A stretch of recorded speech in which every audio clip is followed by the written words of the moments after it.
Hello everyone. Tonight we're sitting down with a story that, at first, sounds perfectly ordinary, just about renting a house. But you know how it is. At our age, who in their right mind would move into a place where the previous owner died right there in the living room? Well, unless that person is you. Before I start the story, take a quick look around. Where are you right now? In your bedroom, the living room, or maybe lying out on the balcony?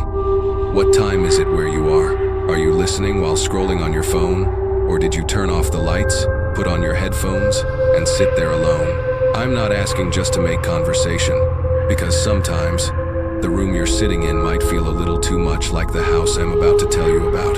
And honestly, I don't think you're brave enough to listen all the way through. So before the fear sets in, take a second to like this video and subscribe to the channel. And while you're at it, leave a comment. Tell me what city you're listening from, what time it is, and what you're doing right now. That way, if something strange happens, at least we'll know we're not alone. Now turn off the lights, pull the blanket up, put on your headphones, and let's begin. You're standing in the middle of the living room of what seems like a dream home. High ceilings, wide windows, sunlight pouring in through the day, polished tile floors. The faint smell of new paint mixes with the musty scent of old wooden furniture. The landlord just left, the house key still warm in your hand. The rent? So cheap you had to ask 3 times to make sure you heard right. You're certain? That's the price per month. The agent smiled, one of those smiles you can't tell is polite or evasive. That's right, the owner wants to rent it out fast, no negotiation. If you sign today, he'll even knock off your first month. You remember joking, half serious. This place doesn't have any history, right?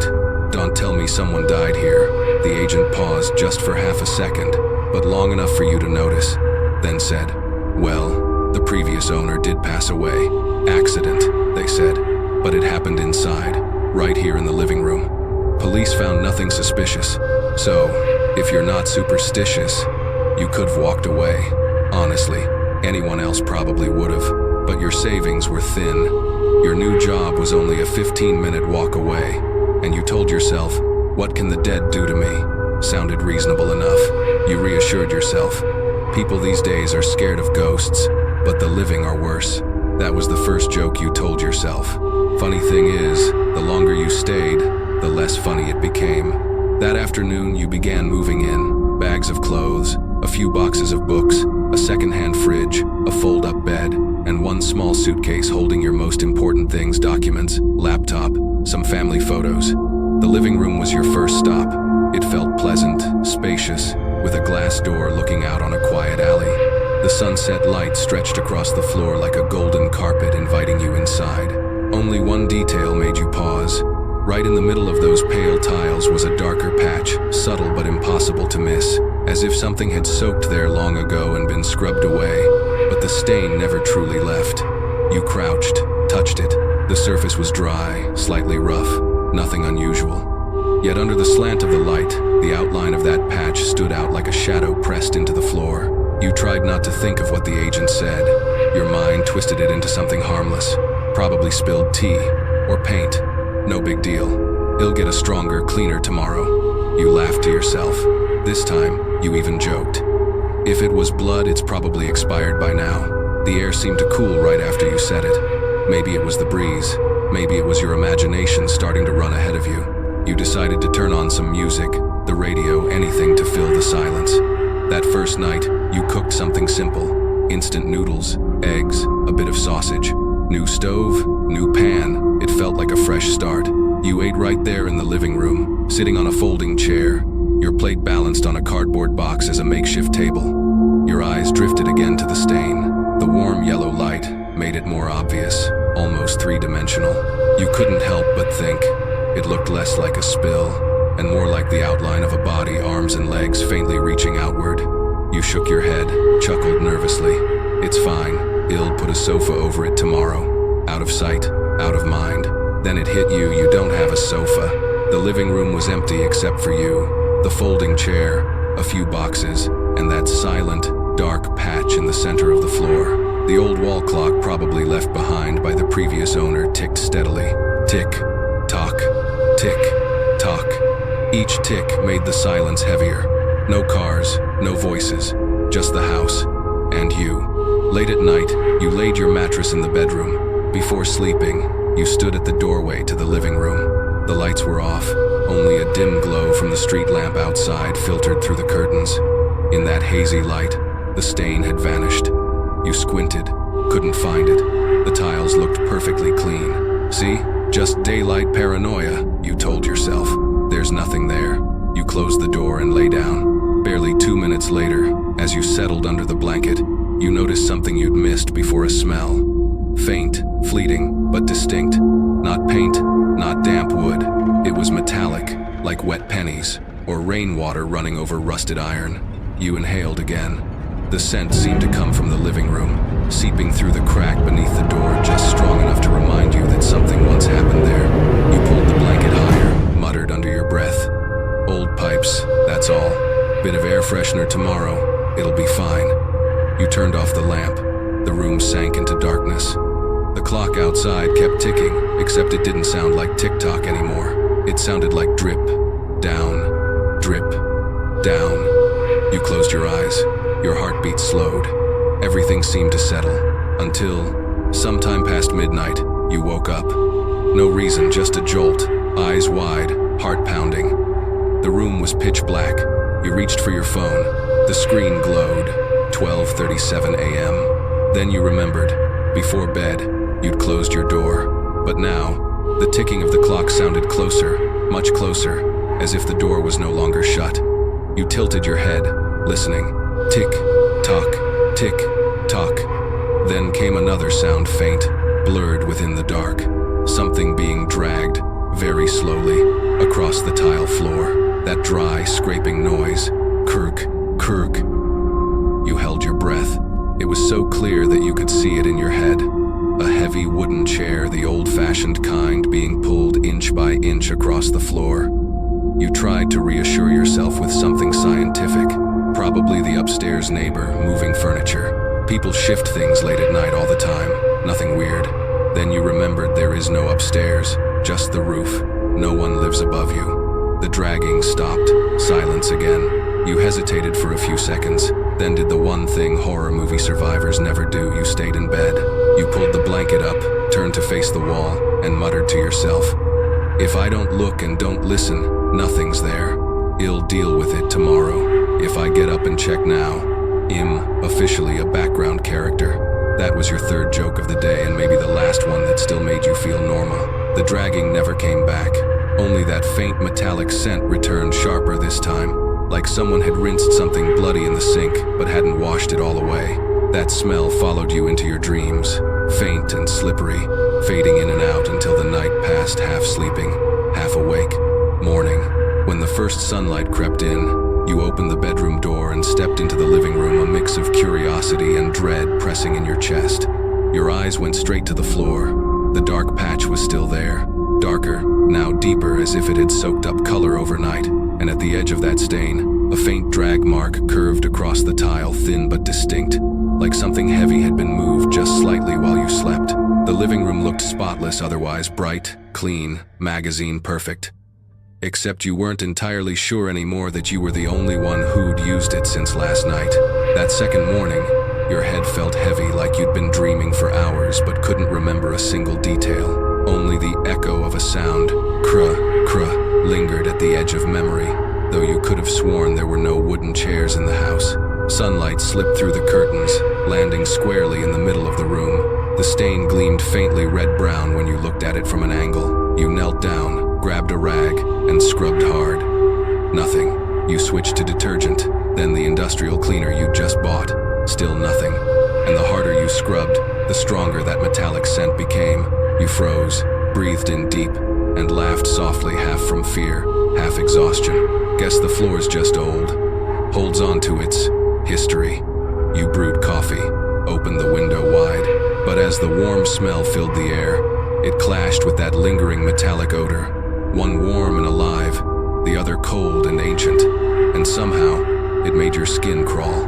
That afternoon, while arranging boxes, you noticed something odd under the curtain by the door: scratch marks. Thin, parallel lines, dozens of them, carved into the tile like someone had clawed at the floor. You bent down, touched them. The edges were sharp, fresh. You straightened up, forced a chuckle. Must have been the old owner's cat, that's all. The smile froze. You remembered the lease papers said no pets allowed. That night, you tried to keep things normal. Simple dinner, comedy show on TV. Volume turned up just to drown out the silence. Everything was fine until the screen flickered once, then went black. The lights didn't come back. The overhead lamp stayed dead. Only the ticking of the wall clock remained steady, louder than ever. You sighed, grabbed your phone for light. The bluish glow swept across the floor and your heart stopped cold. There, inside the stain, was a handprint. Large, human, pressed deep, still wet, the color dark and glistening. You moved the phone closer. The air thickened instantly heavy, cold. The closer the light came, the clearer you saw. The hand wasn't pressed onto the tile, it was pushing from underneath. You stumbled back one step, two. Your pulse thundered in your ears. Panic surged, but you forced your voice steady. No, that's just the reflection. The tiles are shiny. There can't be anyone under there. You laughed nervously, voice cracking. If someone really is down there, maybe they just want to shake hands, right? The joke fell flat dead in the silence. No response. Just a single droplet of water falling from above, landing right in the center of the stain. Then another, and another. Each drop slow, deliberate, echoing like footsteps in an empty hall. You looked up. The ceiling was dry, no leaks. You backed toward your bedroom, eyes fixed on the spreading patch. Each drip widened it slowly, faintly, as if the floor itself was soaking something up from below. The next morning, you called the agent. Hey, I think the floor's leaking from underneath. I heard dripping all night. There was a short pause, then his indifferent voice. There's no piping under that floor. It's solid concrete, probably just humidity. Keep the windows open for a few days, it'll dry out. You hesitated, then asked quietly. By the way, how exactly did the last owner die? The line went still. When he spoke again, his tone was calm, but a little too measured. They said he fell, hit his head on the floor, in the living room. No one found him for 2 days. Police ruled it accidental. But what? The neighbor was the one who spotted him first. Said she looked through the window and saw him sitting in his armchair, facing the TV, eyes open, smiling. It wasn't until the police arrived that they realized he'd been dead since the night before. Your hands slicked with sweat. The agent added lightly, almost cheerful. Don't worry about it. The place sat empty for years. You got it for a steal. Evening fell. You sat in the quiet living room. Sunlight turned golden, pooling across the floor everywhere except the center, where the stain stayed black, dull, and utterly lifeless. You lifted your phone, snapped a few pictures, looked normal, until the third photo. In that one, the stain wasn't a circle anymore. It was a silhouette, a person lying flat on their back, arms outstretched. You shut the screen off, sank to the floor. Your throat was dry. The wall ahead of you seemed to pulse, or maybe your eyes were playing tricks. You stood, stumbled to the kitchen, turned on the tap, and splashed your face with cold water. For a moment, it helped. For a moment, you believed daylight could still make sense of this place. When you glance up at the bathroom mirror, you see it. Not your face, but behind you, reflected in the foggy glass. Someone is sitting in the living room. You can't make out a face, just a hunched figure, hands resting on their knees, staring straight in your direction. You whip around. The living room is empty. You look back at the mirror. Empty. Only you. And that metallic tang in the air, stronger than ever. You stand there shaking, forcing a crooked smile just to keep yourself from breaking. Probably just a trick of the light. Who sits there in broad daylight anyway, right? The joke leaves your mouth, but nothing laughs back. Only the curtain by the window stirs, and from the living room comes the faintest sound, wood scraping on tile. Krr. Just once. Soft, but enough to make your heart jump in your chest.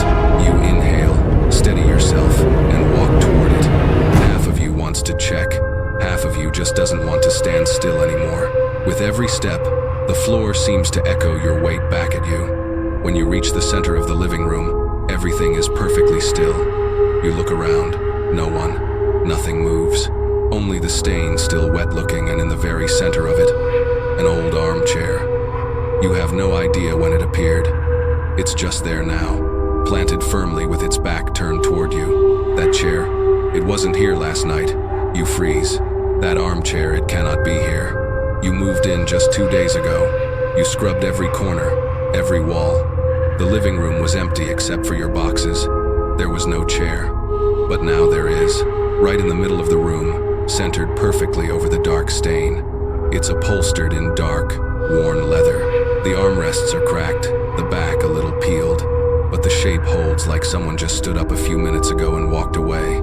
A stale smell hangs around it, moldy wood mixed with old cigarette smoke.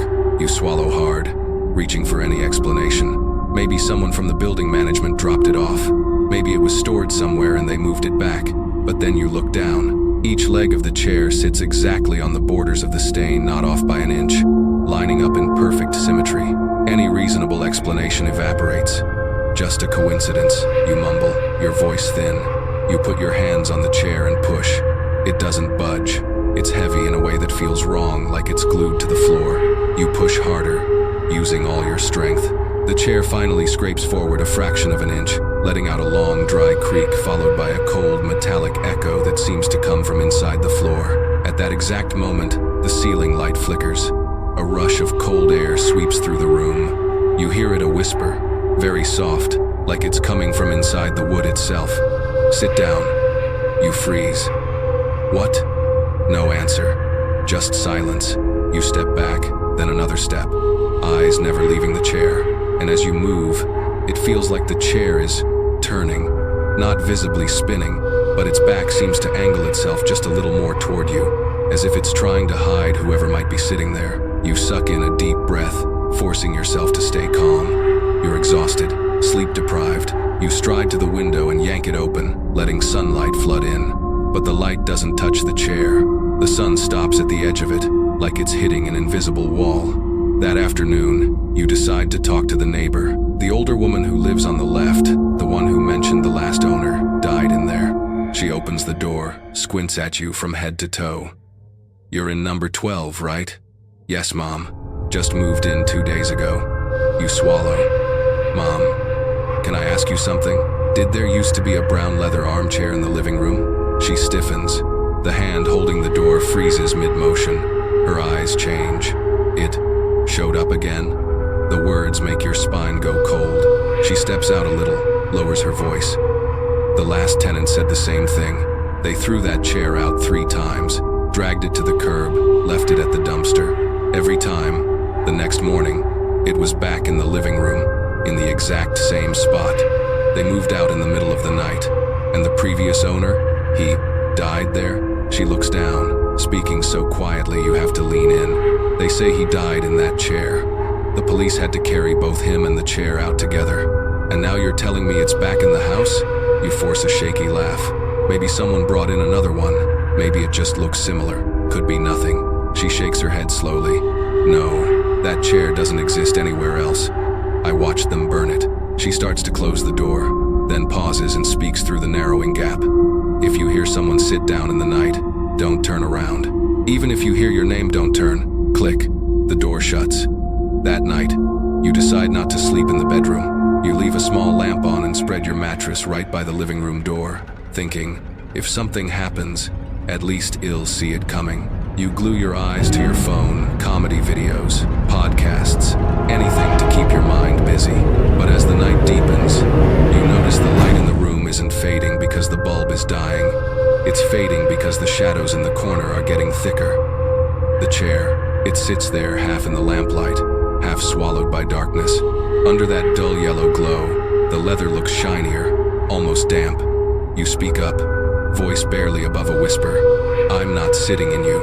If you want something, just say it. No reply. Just the now familiar sound. Kirk. The chair creaks like someone just leaned back into it. The air turns so cold you can see your breath. The house is so quiet you can hear your own heartbeat. You yank the blanket over your head, squeeze your eyes shut, and force yourself to sleep. After a while, right beside your ear, you hear a soft sigh, warm, damp, and then a man's raspy voice.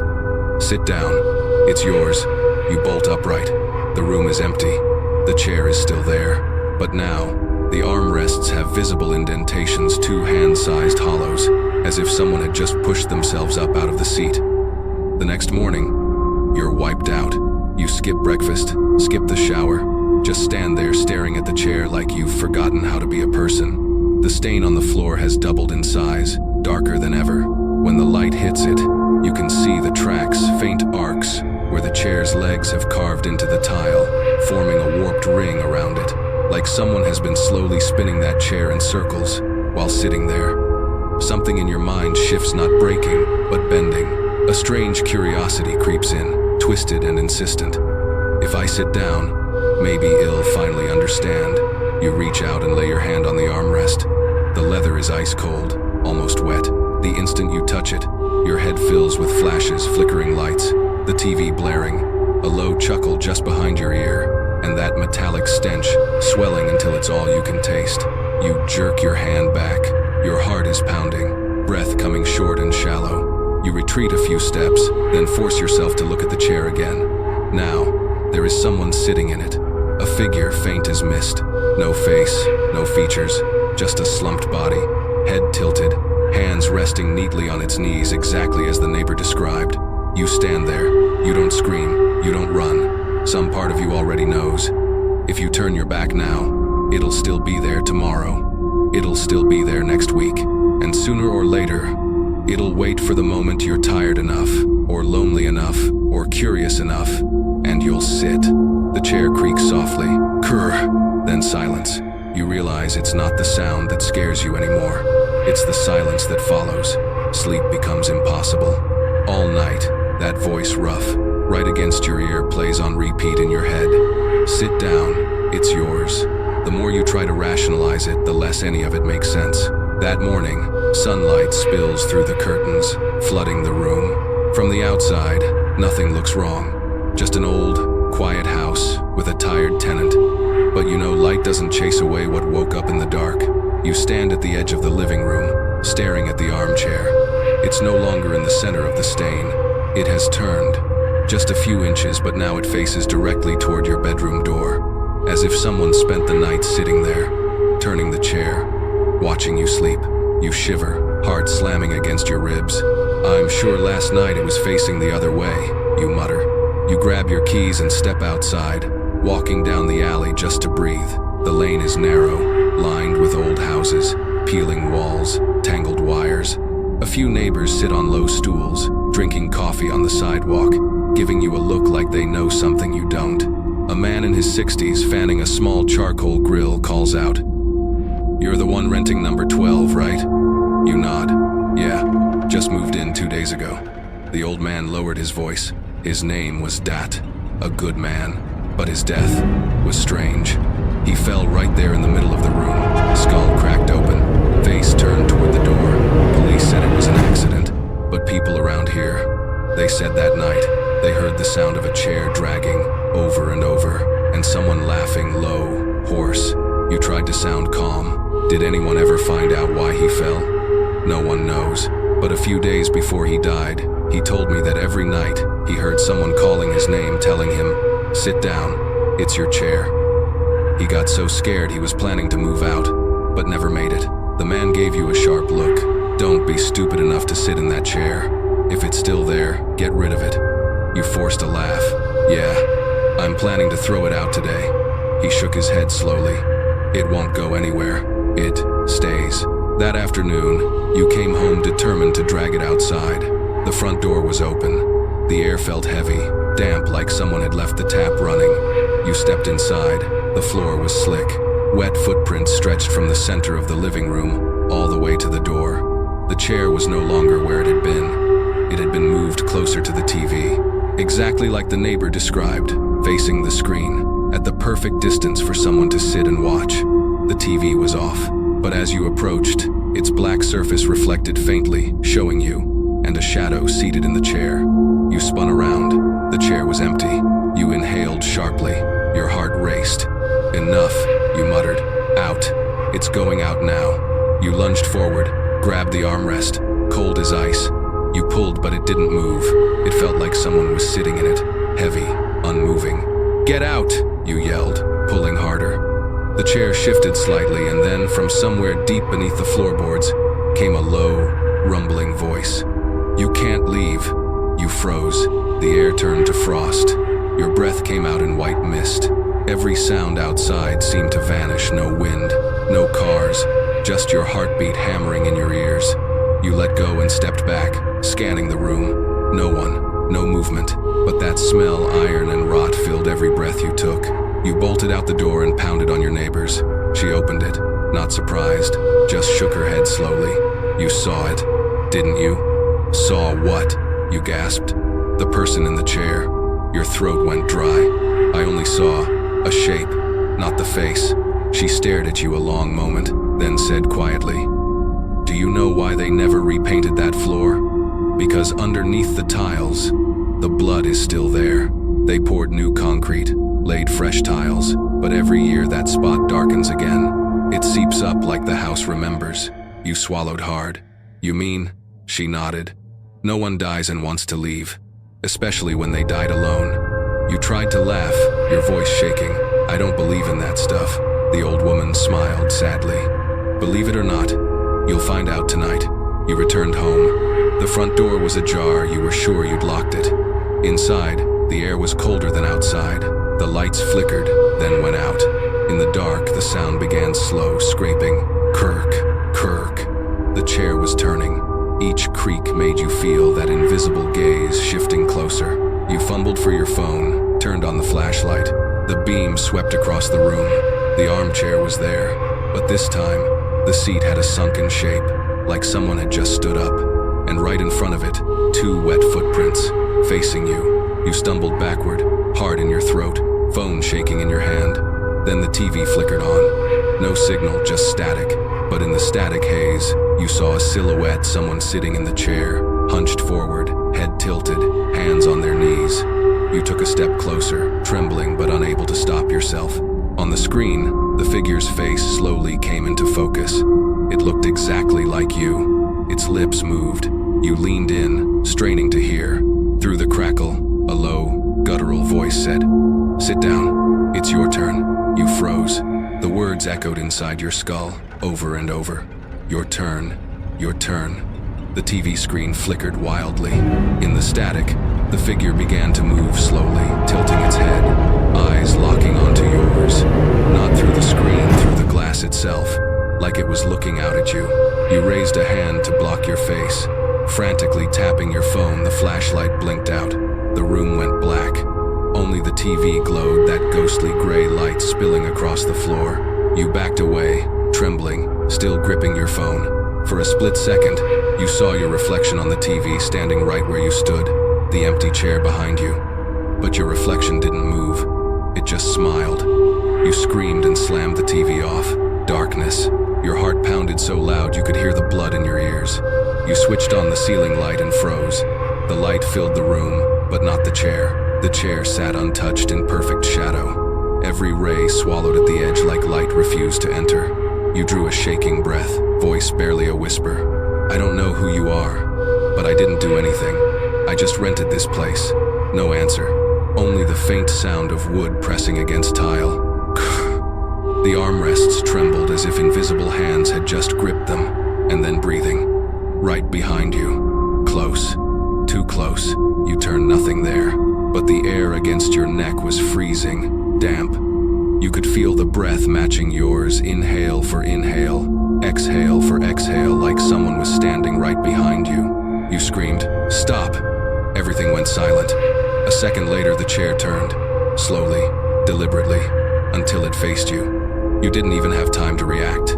No wind, no hands, no force, yet the heavy armchair spun in a smooth, perfect motion until its seat was pointing straight at you. You looked down. The dark stain on the floor had changed shape. It wasn't a circle anymore. It was a body. Arms, legs, head all faintly outlined on the tile. You stumbled backward, fumbling for the lock. Your hands shook so hard the key slipped from your grip. The doorknob was wet, cold, and when you looked down, you saw drops of water sliding down your wrist. They smelled metallic, sharp, like blood mixed with fog. The door wouldn't open. The lock was jammed. You turned back. The chair hadn't moved. It just sat there silent, waiting. You shouted, voice cracking between anger and fear. "What do you want from me?" The voice answered this time clearly, roughly, as if it was speaking through soil. "No one leaves until they are replaced." You froze, back pressed to the wall. "Replaced? What does that mean? I don't have anything to do with you." The chair trembled, the air thickened, a wind began to stir from everywhere, through cracks, through the walls, from under the floor, as if the whole house was breathing. A cold breath hit your face. A dark shape began to form on the chair. A body made of smoke, transparent, trembling slowly, sat down. You saw its shoulders quiver, its head tilt slightly, a pale grin bending upward on a blurred face. You backed away, trembling. Are you Mr. Dat?" The figure didn't answer. It only tilted its head, lips moving silently. You couldn't hear the words, but you could read them. "Sit down." You screamed and bolted for the back door. It burst open. You ran into the yard, freezing wind cutting into your lungs. You didn't look back. The next morning, you returned with the agent, ready to cancel the lease. He chuckled, tone casual. "Power went out again last night, huh? Happens in that area all the time." You didn't respond. You just said, "I'm not staying here. Something's wrong with this house." He scribbled a note, then stepped inside to inspect. You waited outside, looking through the open doorway. The living room was bright, clean, empty, no chair, no stain, nothing. You stammered. It was right there. I swear, right there." He raised an eyebrow. "What are you talking about? This house has been empty since Mr. Dat died. You're the first tenant to sign after him, and now the first to cancel." You shook your head. "No, that's impossible. I stayed here for 3 nights. I saw." He placed a hand on your shoulder, half amused, half concerned. "Maybe you dreamed it. The house has been open all morning. Nothing's here." You looked past him, into the center of the room, and froze. In the reflection of the TV screen, faint and ghostly, was a silhouette. Someone sitting in a chair, watching. You blinked. It was gone. The agent locked up and said lightly, "Get some rest, man. You're just tired." You nodded, trembling, turning to leave. Neither of you noticed that. As the door clicked shut, a beam of hallway light spilled across the floor, and in that light, the dark stain began to reappear, slowly spreading, like something exhaling beneath the tiles. That afternoon, you walked away from House No. 12 under a weak yellow sun, feeling both weightless and crushed. Your backpack felt empty, but your chest felt like stone. You couldn't remember how you drove, only that when you stopped, you were sitting outside a small cafe at the end of the street. You ordered a black coffee and sat in silence. Your hands still shook. On your wrist, a faint damp mark where something cold had touched you last night. You stared out the window, whispering to yourself, "I'm just tired. It's all in my head." None of it was real.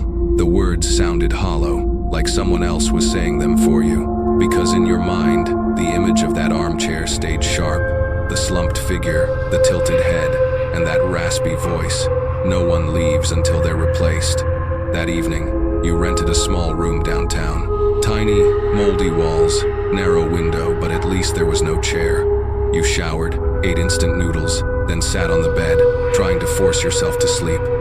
You dreamed you were back in House No. 12. Every light was on. The floor gleamed. The stain was gone. But in the center of the room, the armchair was there again. You saw yourself walk toward it slowly, calmly, no fear, no hesitation. Voices echoed around you, dozens layered together, whispering, "Sit down. Your turn. We've been waiting." You kept walking, heart pounding, but your body wouldn't stop. Your hand touched the armrest, cold as ice, and then you sat. Your whole body grew heavy, your spine locked, your skin seemed to fuse to the leather. Your eyes opened. In front of you, the TV flickered on. On the screen, a view of the same living room, door slightly ajar, and someone walking inside. You recognized him, the agent. You woke up gasping, drenched in sweat. Your phone glowed beside you. 3:12 a.m. You turned on the light, nothing unusual. But when the light spread across the table, you saw it a small, wet ring, like someone had just set down a cold glass. You touched it, freezing, and that metallic scent back again. No, impossible. You hadn't brought anything wet in here. You wiped it quickly, but the moisture spread, forming a small circle before fading away. You whispered, "I'm still dreaming. I have to be." You lay down again, eyes open until dawn. The next morning, you returned to the alley to see the house one last time, to convince yourself it was really over. But when you got there, the door was open.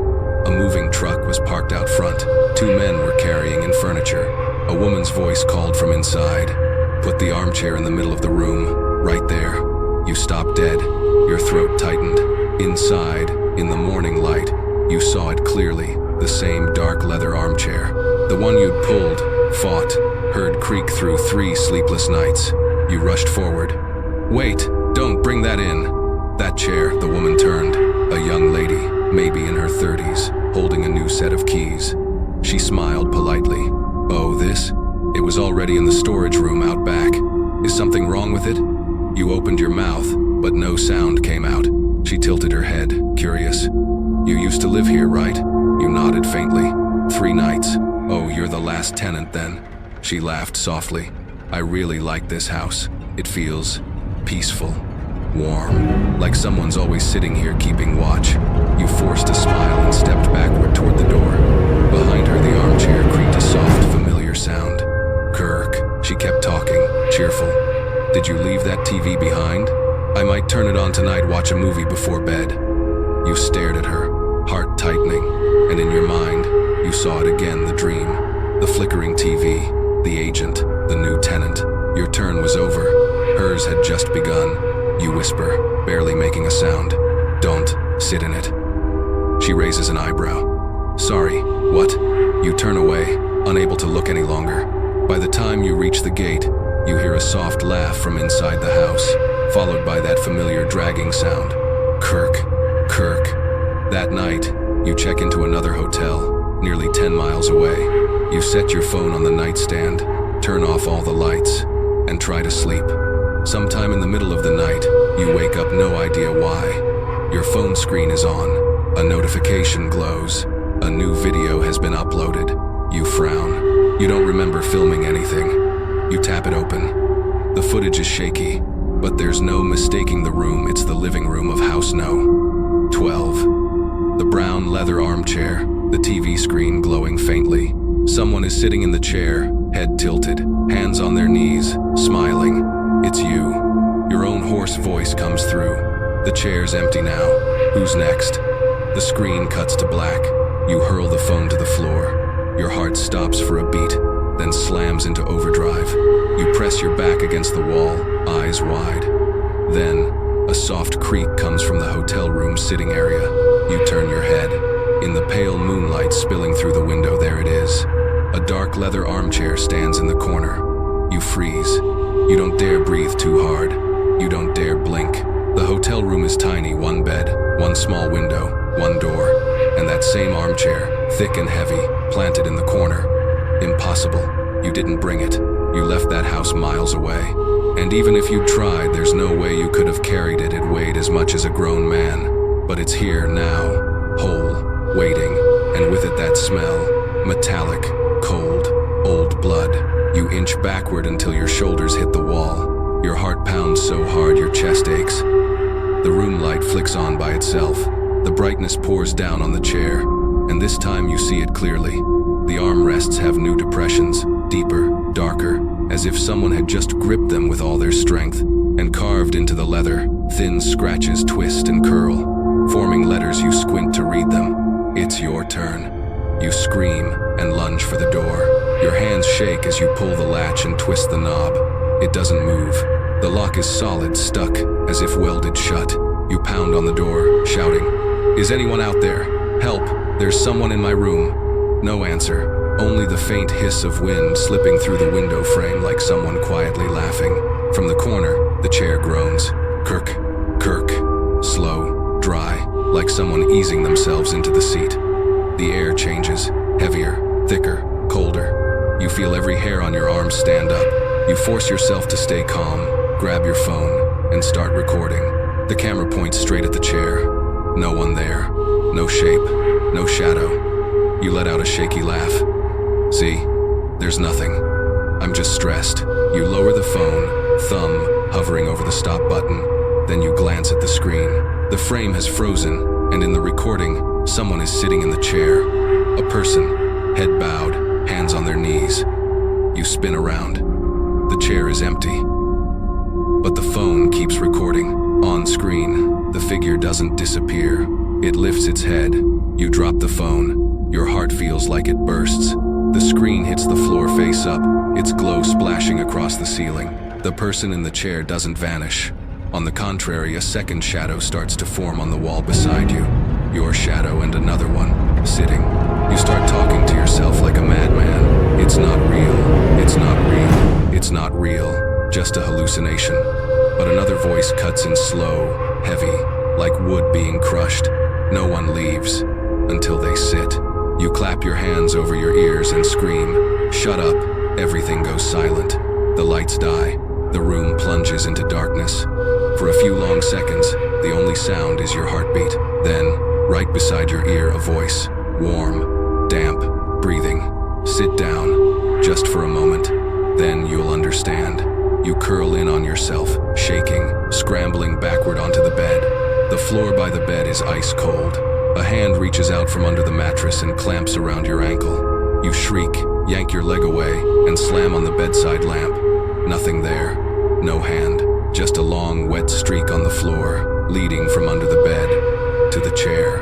You stare at it and realize it isn't water. It's thin, diluted blood, slowly soaking into the floor. You grab your phone and call the front desk. No answer.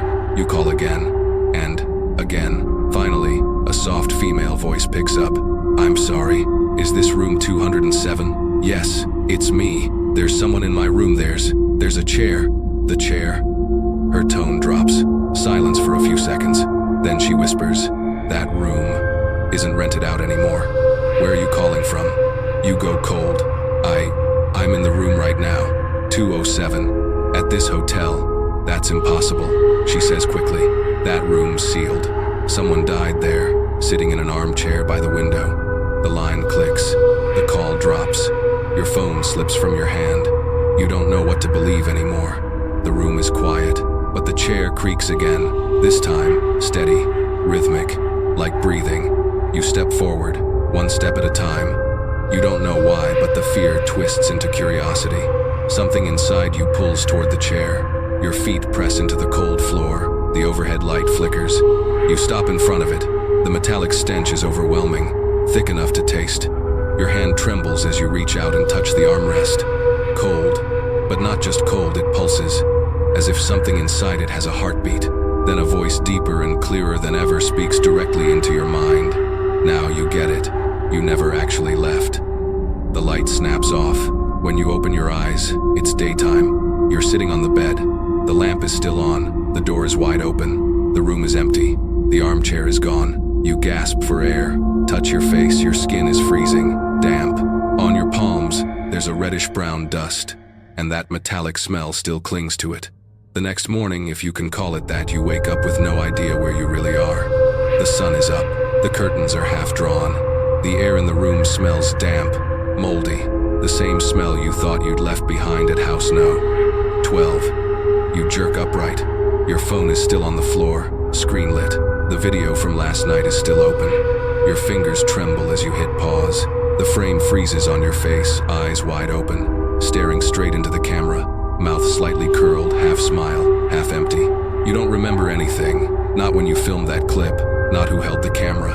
You turn off your phone, toss it onto the bed, and step into the hotel hallway. No one's there. No footsteps, no cleaning staff, only a faint breeze drifting through the half-closed doors. You're ready to leave immediately. But when you reach the front desk, the morning clerk gives you a puzzled look. "Room 207? Sir, that room hasn't had a guest in weeks. We locked it up last month." You freeze. "That's impossible. I slept there all night. I booked it through the app, used the digital lock." She shakes her head. "That code's been disabled for a long time. That room," she lowers her voice, "someone died in there, sitting in the armchair. We're waiting on repairs before reopening it." Your hands tremble. Cold sweat trickles down your neck. Who died?" She flips through the logbook. "A man named Dat. Passed away 3 weeks ago. You stumble back as if punched in the chest. That name again, Mr. Dat, the previous owner of House No. 12. The man who died in a chair. You rush to the parking lot, heart pounding, mind spinning. The morning air is freezing, yet your body burns. Everything, the house, the chair, the hotel, the dream blurs together with you in the middle of it. That night you rent another room, in another city. No chair, no TV, just a bed, a table, and a small window. You try not to think about it, but the harder you try to forget, the clearer the image becomes, as if someone inside your head keeps whispering, "No one leaves," until they're replaced. You take sleeping pills, desperate for rest, but that night, you dream. You're back in the hotel room, the window is wide open, the curtains flutter softly.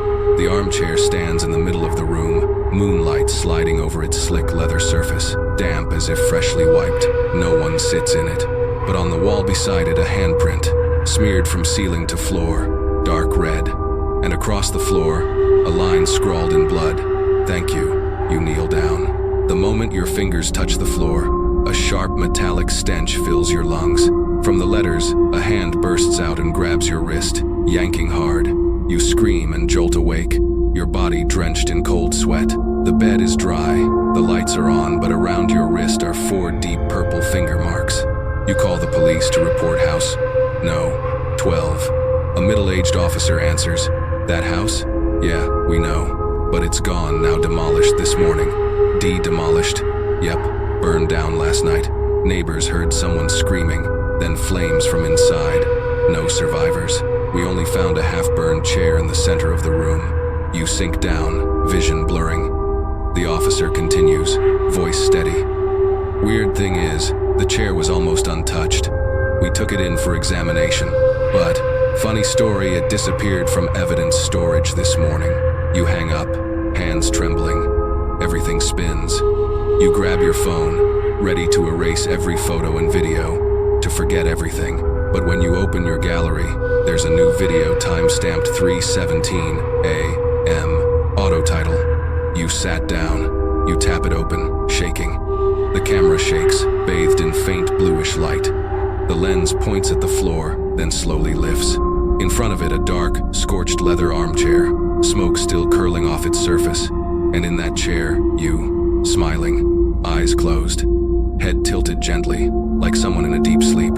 Your own hoarse voice whispers from the video. Now it's someone else's turn. The screen goes black. You throw the phone across the room, panting, clutching your head. But in the suffocating silence between your breaths, a faint sound rises familiar, unmistakable. Kirk, the sound of a chair, from the hotel hallway, drawing closer. Step by step, the room falls silent. You stare at the door's crack. Beyond it, the hallway glows a dim yellow under flickering lights. Then again, Kirk, dragging wood against tile. Slow and steady, each scrape closer than before. You hold your breath. Sweat trails down your spine, ice cold. The sound stops right at your door. You step back once. The floor creaks softly. From the other side comes a faint laugh, not quite human, more like wood groaning as someone tries to swallow a laugh. The door trembles. Once, twice, then stillness. You peer through the peephole. No one there, just dim yellow light pooling on the tiles, and in the center of the hallway, a dark round stain exactly like the one you saw in House No. 12. You stagger back, collapse onto the bed, clutching your head. No, I left that place. I'm not going back. Your voice shakes, but when you lift your eyes, your heart almost stops. The window is wide open. The curtains billow, carrying in that sharp metallic smell you thought you'd escaped forever. In the corner, the armchair, again, facing you. Beneath it, the stain spreads wider, drop by drop, tick, tick, like a clock counting down. You want to run, but your legs won't move. Your chest is heavy, breath broken. Then the familiar rasp, clearer than ever, fills the room. Sit down, it's your turn. You scream, but no sound comes out. The air swallows it, thick and heavy like syrup. You lunge for the door, twisting the handle it opens. You bolt down the hallway without looking back. Your footsteps echo, chased by the scraping sound right behind you. Kirk, Kirk. It follows, something dragging after your heels. At the corridor's end, you shove open the emergency door and freeze. No staircase, just another door, old, paint peeling, brass number plate tarnished with age. 12. No way. You left that house. Your shaking hand grips the knob. It turns easily. Inside the familiar living room, the yellow light, the metallic stench, and in the center, the same old armchair. The TV flickers on, bathing the walls in cold blue. You stumble back, voice quivering. No, I didn't come back. I didn't. The screen starts playing a video. It's you sprinting down the hotel hallway, gasping, then opening the door to house no. 12. The footage repeats every movement perfectly.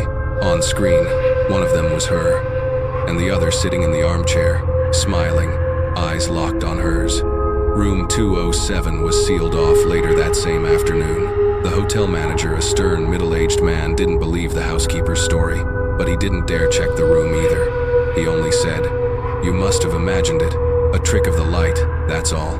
But that night, the clerk on duty heard a sound coming from the hallway, even though no one was staying on the second floor. Crook, crook. The sound of a chair being dragged slow, steady from room 207. You, or whatever is left of you, no longer know where you are.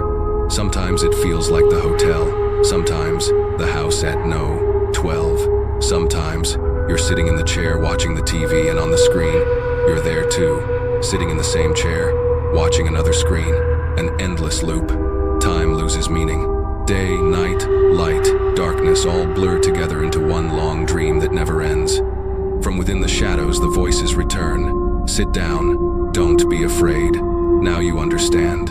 You look around and see them, faint silhouettes, countless figures sitting in rows that stretch into infinity. Each one bows their head, hands resting on their knees, wearing the same crooked smile. Somewhere, a door opens. Light spills through, glinting on the tiled floor covered in dark stains. A woman steps inside, slender, hair tied high, carrying a suitcase and a ring of keys. "Welcome to room 207, the clerk's voice says gently, evenly. "It's just been renovated. Very quiet. You'll love it." The woman smiles, thanks her, and wheels her suitcase inside. The door closes behind her. The TV flickers on. The armchair stands in the middle of the room, spotless, polished, scentless. She sits down, relaxes, and closes her eyes. A soft creak echoes. Then a single droplet falls from the ceiling, landing right in the center of the floor. She opens her eyes, frowns. Great, the ceiling's leaking already. She bends down to wipe it, and freezes. The droplet isn't clear. It's red. In the mirror across the room, her reflection sits in the chair, but something is wrong. There's a man beside her, a familiar face, deep hollow eyes, a thin smile curling at the edges. A raspy voice breathes behind her. "Sit tight. This place is yours now." That night, the clerk on duty reports something strange. Room 207 seconds light stayed on all night. No one went in, no one came out. The next morning, housekeeping entered. The room was empty, spotless. Only the armchair remained. 2 handprints, one large, one small, pressed deep into the leather armrest. On the TV, a short video played on repeat. A man sitting in the chair, staring straight into the camera, smiling faintly. Through static and distortion, a hoarse voice crackled. "Who's next to sit here? As for you, your soul, your mind, or just your echo, you're still there. In the place where time stands still, sitting among countless faded faces, listening to the steady rhythm of creaking chairs, kir, kir, kir, like the heartbeat of the house, the hotel, and the endless loop you can't escape. And you know every time a new person opens the door, one of you will vanish. To make room. In the far corner, the chair trembles softly. Kurr, kurr. Each sound followed by another spreading dark stain on the floor, as if blood seeps up through the cement. Then that voice returns, light as a breath. No one leaves, until they're replaced. You don't know how long you've been here. Maybe hours, maybe years. In the gray haze, nothing moves except the faint glow from invisible screens, casting pale light over hundreds of identical chairs, each with someone sitting, silent, motionless, but breathing. A faint, dry, synchronized breath, merging with the endless creak that fills the air. It's no longer the sound of a chair. It's the heartbeat of this place, slow, heavy, relentless, a lullaby from hell itself.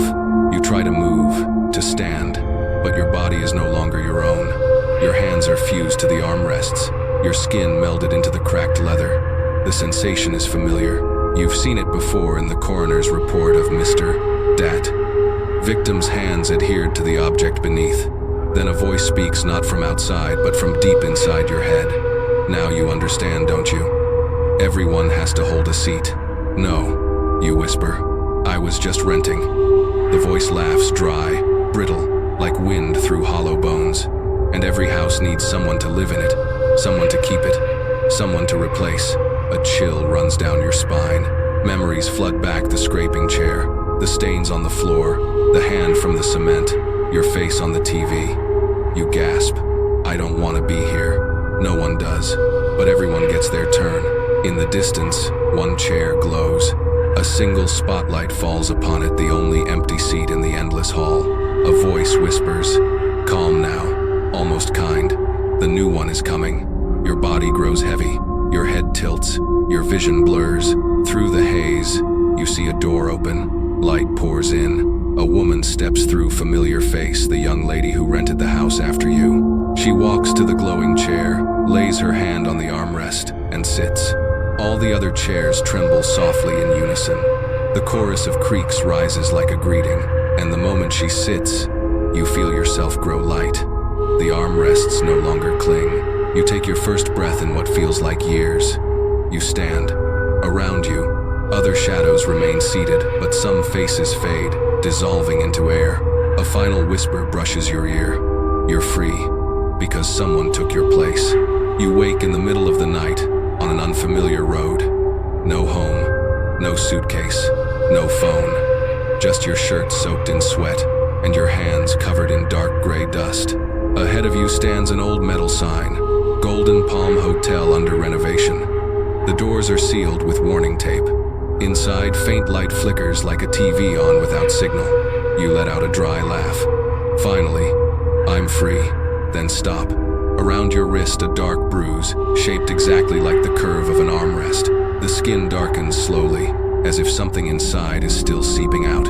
A cold breath brushes past you. In the wind, you hear a faint, crooked laugh. No one stays free for long. You turn your head.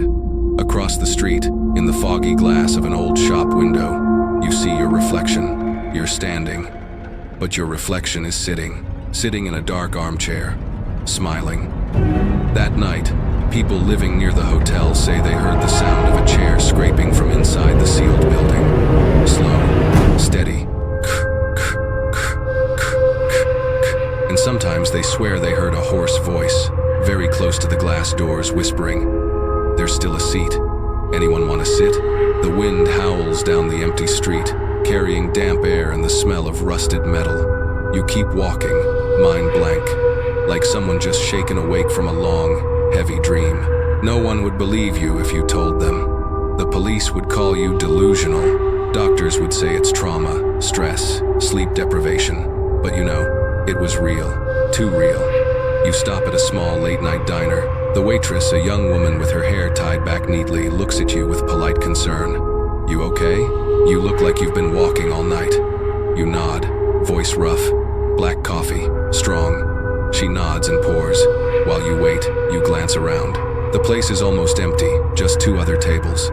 A couple talking quietly, and an old man in the corner, smoking. You turn back to your cup. On the surface of the dark coffee, your face reflects back pale, hollow, and wrong. You tilt your head. The reflection doesn't follow. Your heart jumps. You blink. Everything's normal again. But your hand is shaking so badly that half the coffee spills across the table. The old man in the corner chuckles, voice low and gravelly. "You look worn out. Not sleeping, huh?" You glance over. His eyes feel disturbingly familiar. "Yeah, I keep dreaming. Same place every time. A house, a chair." The old man nods, like he understands more than you're saying. "Old armchair, right? You nearly drop your spoon. How do you know that?" He smiles through the thinning smoke. I sat in it once. The air goes still. Even the ceiling fan sounds like it stopped. You stare at him, speechless. He continues, casually, like talking about the weather. You know, that chair doesn't choose good people or bad people. It just chooses whoever can't let go of something. I sat in it back in '78. When I left, I wasn't the same man anymore. You gasp. Left? You mean you escaped? No. He grinds out his cigarette. I was released. That's different. His eyes drop, voice growing softer. The chair doesn't disappear. It just goes looking for someone new. You want to run, but your body won't move. Your feet feel glued to the floor. The warm yellow light in the diner begins to flicker. A single kirk echoes, very faint. You turn toward the door, nothing there. But in the shadowy corner by the wall, next to where the old man sits, you notice something, a rounded shape draped with an old cloth. You whisper, "What's that?"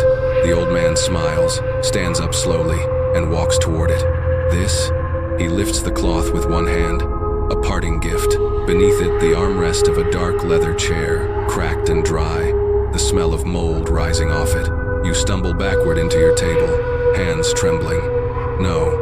Why would you bring that with you? He looks at you, voice like wind dragging through a hollow throat. Because I never had anyone to replace me, and now, I see you. You run. You don't look back. The diner door bursts open, wind slaps your face. But as you step outside, the street is not the same. You turn. The diner is gone. In its place stands an old door with a tarnished brass plate, 207. Underneath, scratched in with something sharp, a small line reads, "If you haven't been replaced yet, please sit." Your hand shakes as you grab the doorknob. It turns. Inside, a cold blue glow spills out TV light, and the sour metallic smell you know too well. In the center of the room, the dark leather armchair waits, facing you. On the screen, you see footage of yourself stepping inside just like before. The familiar, deep, ragged voice fills the room. "Welcome back." You step backward, but the door slams shut behind you. Everything is back where it started. The room, the stain, the chair, the TV. And in that instant, you understand you never really left. All that time, all those streets and motels and conversations, they were just the dream of someone sitting motionless, trapped inside an endless loop. You look down. Your hands are still on the armrests. Your skin has already merged with the dark leather. Outside, the wind blows. The chair creaks again. Then darkness swallows everything. Darkness. You don't know how long you've been sitting. No cars, no voices, no light. Only the smell of burned leather, old metal, and your own skin fused into the chair.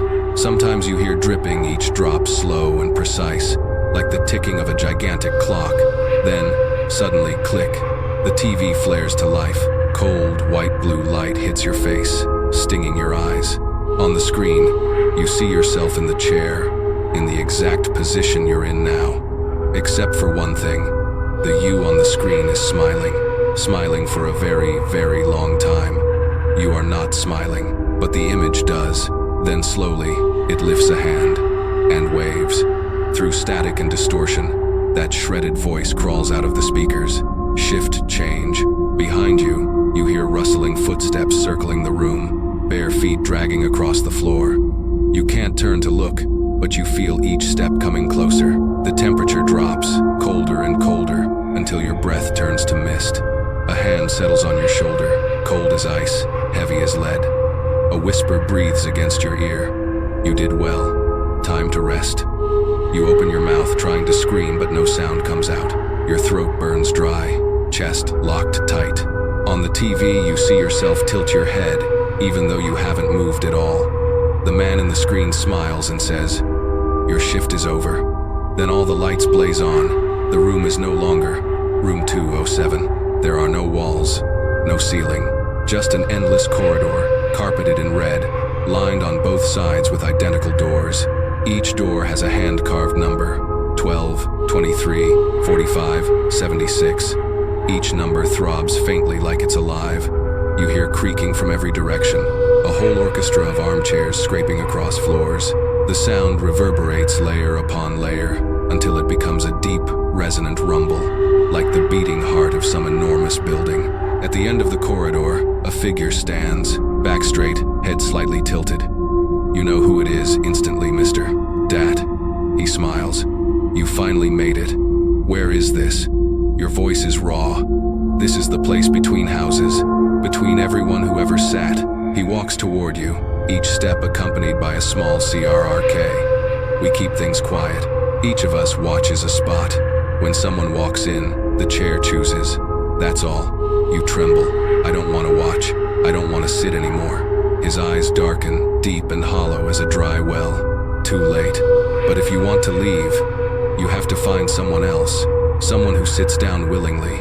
A soft ding rings out, like an elevator arriving. A door at the end of the hall swings open. Light spills through onto the face of the young woman who rented the house after you. She steps in, confused. Sorry, what is this place? Mr. Dat steps back, placing a hand on your shoulder. Your turn to talk. You shake your head. No, I can't, he whispers. Or you sit here forever. The woman walks closer, eyes wide, looking around. This looks like that old hotel, doesn't it? Her gaze lands on the single empty chair in the middle of the hall. It's beautiful, she murmurs. You reach out instinctively to stop her, but your mouth manages only one broken warning too late. Don't sit. She doesn't hear you. Her hand touches the armrest. She smiles. She sits. The creak that follows shakes the entire corridor. A blast of cold light sweeps through the hall. You feel your body grow weightless, layers of you peeling away. For the first time in a very long time, you feel warm. Before you disappear completely, you look back at the girl.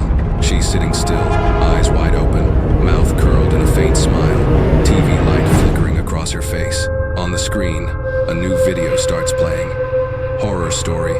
I rented the house where the previous owner died in the living room, and the narrator is you. The last sounds you hear are the creak of the armchair and a blurred voice, blending with the breathing of countless other souls. The circle is closed, the screen goes black, silence. Then, somewhere, in some other house, someone turns on their TV. A ghost story video pops up in the recommendations, thumbnail of a dark leather armchair with no one in it. The TV image fades, then suddenly cuts out. The room falls back into darkness. You, or whatever is left of you, drift in a thick, heavy void with no up, no down, no edges, only endless sounds, tired sighs, faint laughter, and the creaking of chairs one after another, like the planks of a bridge for souls. You can't feel your body anymore, only memory.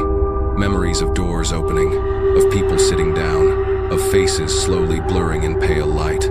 Then a voice speaks gentle, almost warm. You told it well. You recognize that voice. It's the voice of the storyteller, your own from the YouTube videos you used to listen to when you were alive. We needed someone who knows how to talk, someone who can make people stop and listen. And you did that.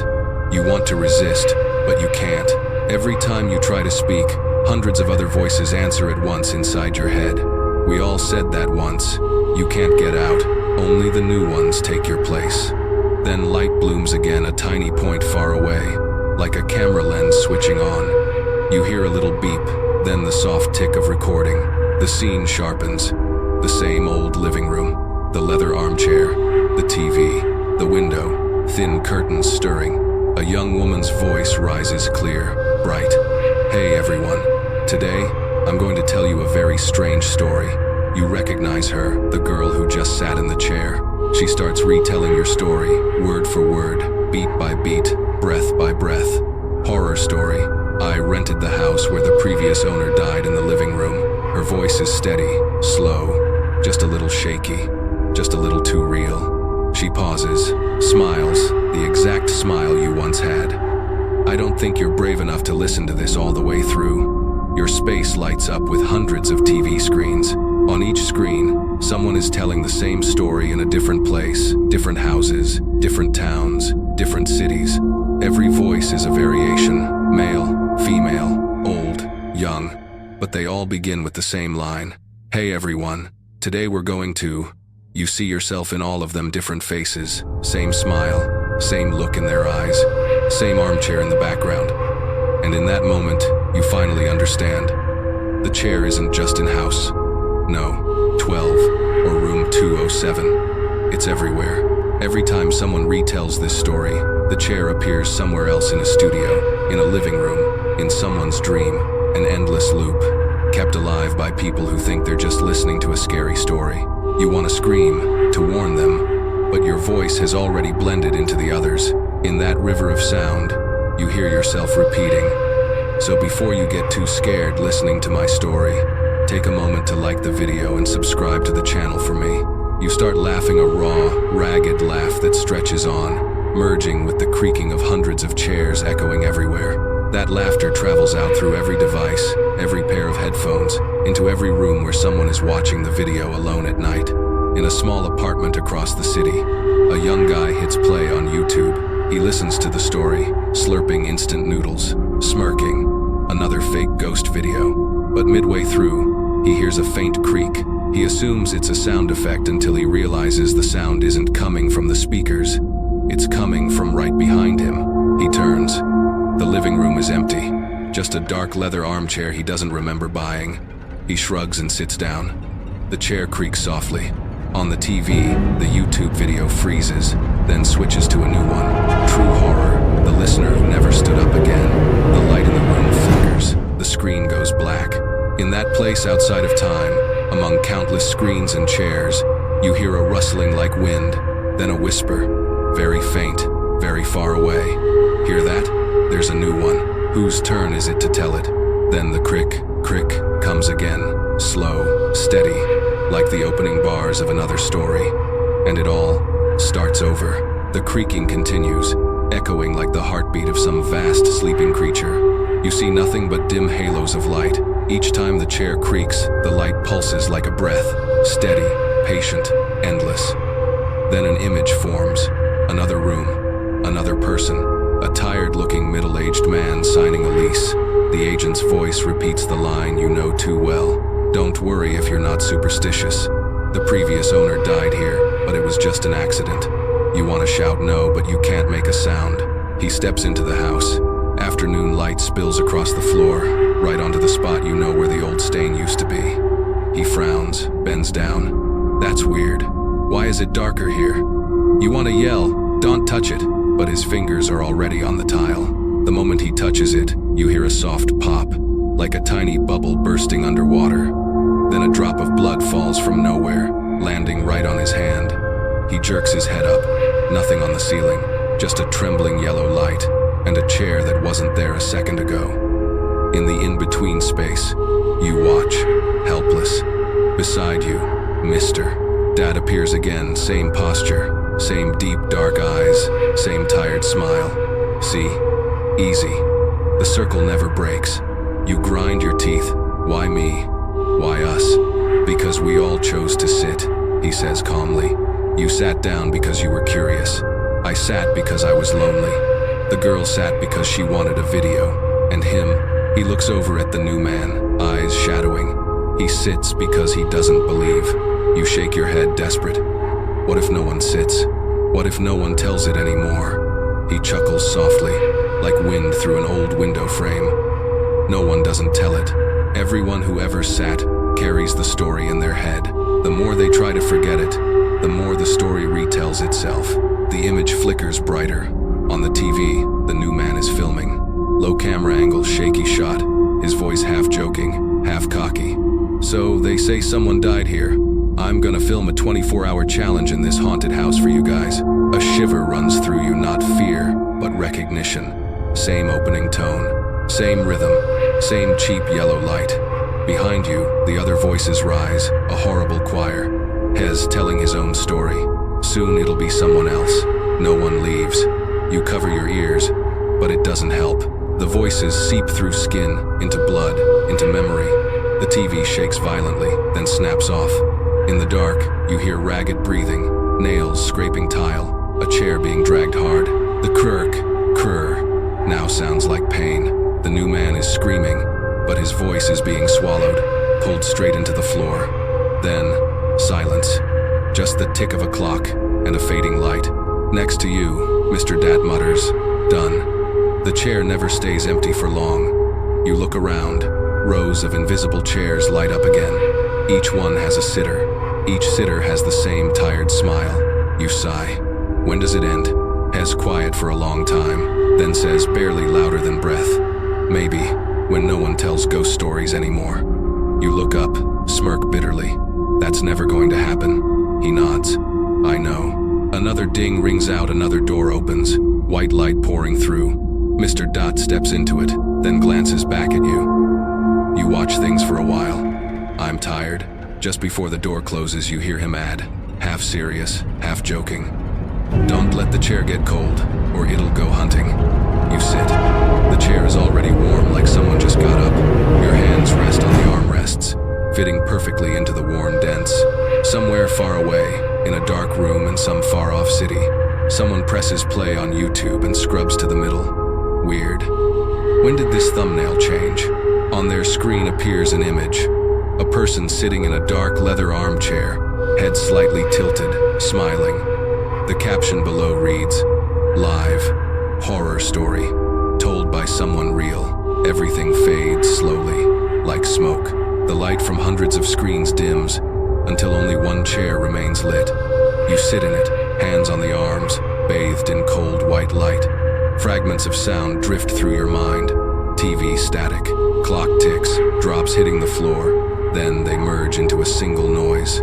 Creak, creak, creak. You finally understand. The chair isn't just an object. It's memory, a shelter for unfinished stories. Every time someone listens, every time someone retells it, every time a video plays at 2 a.m., another piece of the chair's memory wakes up. And now, you're the one keeping that memory. You close your eyes, not to escape but to see deeper. Inside the darkness, you see hundreds, thousands of tiny lights, each one a person watching the video. You see them everywhere. Cramped, rented rooms, dorm beds, parked cars, silent houses at midnight, each head bent toward a screen, blue light coloring their faces. Every time someone shivers, your chair grows a little warmer. Every time someone pulls their blanket up, its heart beats slower, deeper. And every time someone whispers, "This feels too real." A door opens somewhere in the dark. You hear footsteps. Someone is coming. Not a ghost, not a shadow, a real person. The door before you cracks open. Blinding white light spills in. A figure steps through, that same young guy, camera in hand, eyes bright with excitement.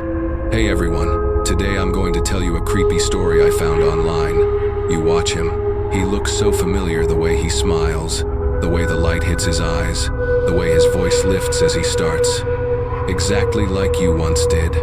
You finally get it. Every storyteller leaves a piece of themselves in the chair. Every voice is another soul stepping into the loop. You bow your head and whisper, "Don't tell it," but your voice is too soft, drowned out by his as it echoes through every layer of the space. I don't think you're brave enough to listen to this all the way through. That sentence flips some hidden switch. TVs in every world blink on at once. The sound of thousands of armchairs groaning fills the air, rising into one enormous, grinding chord. You feel the floor vibrate, the walls, the very air around you. Then, as if by reflex, you open your mouth and speak along. Not because you're forced to, but because the story has become your breathing now. So before you get too scared listening to my story, take a moment to like the video and subscribe to the channel for me. You stop. A single drop lands on your hand. You don't know if it's water or blood, only that it's cold and alive. Far away, Mr. Dat's voice drifts through the static. No one tells their own story and walks away. You smile faintly. I know, but at least I still get to hear myself. You inhale, lean back into the chair, close your eyes. In the darkness, the armchair's creaking slows to the sound of a fading heartbeat. Each beat is a voice, each beat is a video. Each beat is someone new sitting down. Outside, it starts to rain. Raindrops drum on the roof, falling in perfect rhythm with the familiar CRK, Cree, and then, only one last voice remains yours, floating somewhere out there in the night. If you're listening to this, don't turn around. Even if you hear the chair, or see someone sitting behind you, just keep looking forward, and turn the video off. If you don't, the chair will remember your face. The screen grows dim. In the bottom corner, a line of text appears slowly. This story ends here, until someone tells it again. Then creak. No more light. Just a thick, metallic-smelling darkness. You open your eyes or think you do, but see nothing except black, moving slowly, like deep water. Deep inside, a voice yours says, "The story's over." Another voice answers, also yours, but from far, far away. No, it never ended. It just moved on to someone else. You stand in the void, surrounded by TVs floating in the dark. On each one, a different face is telling the same story. Old, young, men, women, hosts, vloggers, different accents, even robotic voices, all saying the same line. "I rented the house where the previous owner died in the living room." The voices blend into a massive, echoing chord until it sounds like the house itself is telling its own story. You go quiet. Ahead of you, the armchair appears one last time. This time, it's not in any room. No walls, no ceiling, no door, just the chair. And you walk toward it. Your hand touches the armrest. Cold, but you're not afraid anymore. Mr. Dat's voice brushes your ear, tired and soft like a long exhale. You get it now. Not everyone's trapped. Some of us stay to keep watch. You tilt your head. Watch what? The silence, he says. If no one tells these stories, the world forgets fear.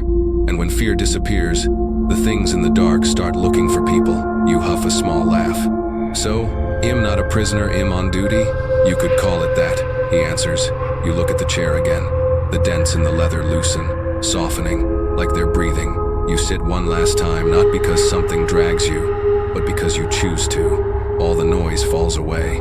No creaks, no rain, no other breathing. Just the beat of your own heart and a faint halo of light spreading from the chair. Each beat sends out a small flare, drifting up and dissolving. In those flickers, you see faces, everyone who ever sat, ever told, ever got scared. They're all smiling now, peaceful, not trapped, not hurting. You close your eyes. One last cold draft strokes your skin. Somewhere in the real world, a girl opens YouTube, just looking for some sleep music. At the top of her recommendations, a video pops up. Horror story. I rented the house where the previous owner died in the living room. Thumbnail. A dusty leather armchair under a soft yellow light. She hesitates for a moment, then taps play. The screen is black at first, then a voice comes in low, slow, gentle like a midnight whisper. "Hey everyone. Tonight, on the other side of the dark, you smile. A tiny light flickers in your palm, the glow of an old red record light. You tilt your head and murmur, like a breeze.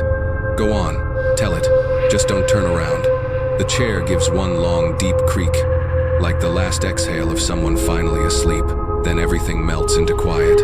The story is over.